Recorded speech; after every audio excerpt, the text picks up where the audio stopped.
लिहाजा हाजरीन, खुशबख्ती है उन लोगों के लिए जिन्होंने इमाम अली अलैहिस्सलाम को चुना है,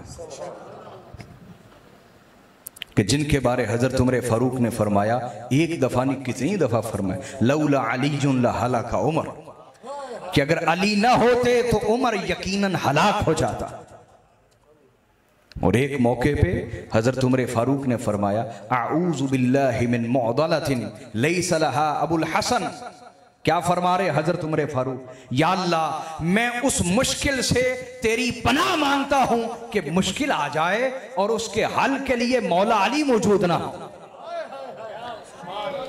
लिहाजा ए उलमाए सू, बुरे उलमा, तुम अली को मुश्किल की कुशान ना भी मानो, कोई परवाह नहीं है, खुद हजरत उमर मौला अली को अपना मुश्किल कुशा मानते हैं।